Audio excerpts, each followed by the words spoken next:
Hi folks, Job Comics here. We've been on a bit of a sort of journey with Legion of Superheroes, and that led me to issue 179 of Brave and the Bold, where Batman meets Legion of Superheroes. I remember this comic from 1981 because I remember thinking, right, how is this going to work? How does Batman end up with the Legion of Superheroes? It made no sense to me as a child, of course. You know, when you read it, it makes perfect sense. Brave and the Bold was always a favourite of mine. I think I got like a pretty big run of this. The credits would change. This is Martin Pascoe that's doing the writing on this one, and Ernie Colin and Mike DiCarlo is doing the inks on this, and that's a great splash page. My favourite era of Brave and the Bold was round about the Neil Adams stuff in the maybe the 80s and not 1980s, issue 80s and 90s, and then there was the Jim Aparo stuff. And I remember, is it issue 110? There's Batman and Wildcat versus the Joker. It's one of my favourite comic books ever. I love it. Anyway, because we're doing Legion of Superheroes, I thought you might be interested in having a look at this.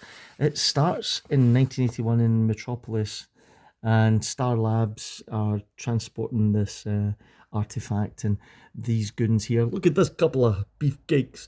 They set up some scam to steal what's in the back of this van. Batman shows up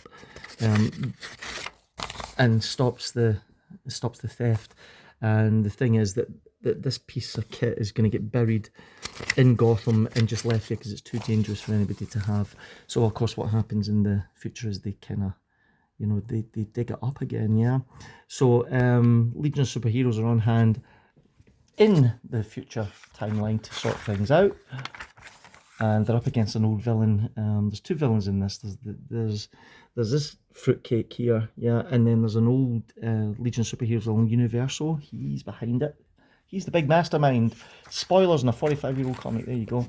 And Batman gets involved because the villain uses a time machine to go back in time to Batman's time, where Batman comes across him, sees all the high-tech stuff that he's got going on, and realizes he's from the future.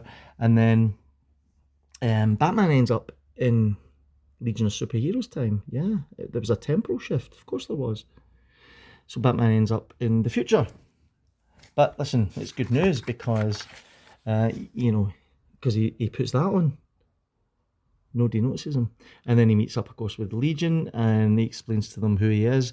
And they very, very respectfully say to Batman, if it wasn't for the heroes of your time, then we wouldn't be here doing this. So they kind of, they have a certain respect for Batman. And you can see here he's just kind of holding court with them by this point, yeah, and explaining what's going on. So there's more shenanigans going on with this criminal with this weapon. The artwork's just glorious. Look what they cram. Look how much story they cram into one page of 1980s comics, right? I guarantee you, if Michael who's his name, Michael Bendis was writing this, this would be a 12-issue miniseries. I guarantee it. So much goes on in this one single issue of this comic that you wouldn't believe it. So we're probably just in the kind of what I suppose movies would call the second act of this screenplay here, where the villain's plans come to fruition, and the Legion and Batman are doing their best to fight against them. And the egg thing is this bomb, so there's this countdown. Batman has to get rid of this thing. He manages to eject it up into the air where it explodes and doesn't harm anybody. And then we get a kind of, you know, the villain gets defeated, Universal gets caught, and then Cosmic Boy says, look, it's not a problem, we'll get you back to 1981. Superboy does it all the time, and they send them all away. Now, what's interesting about this book here, this single issue book, I'll see if I can find the bit which threw me for a loop, and I guarantee that you've never heard of this, right? So we're getting Universal must be manipulating him somehow, which explains how he and Halcor got a time cube. But what's Halcor's motive in all this? And then we get a bit of an exposition dump, right? Look, it's so shocking, it's been out of focus. The revenge he swore against the Gotham District. He once ran a fraudulent business That's until a citizens group headed by James Gordon Wayne brought him to justice. Batman says, Gordon Wayne? That sounds like a descendant of Commissioner Gordon's family, which must have intermarried with descendants of Bruce Wayne. I can't be sure of that, but if I do have distant relatives in this century, then suddenly I have a personal stake in all this, and that's something that Universal is going to regret.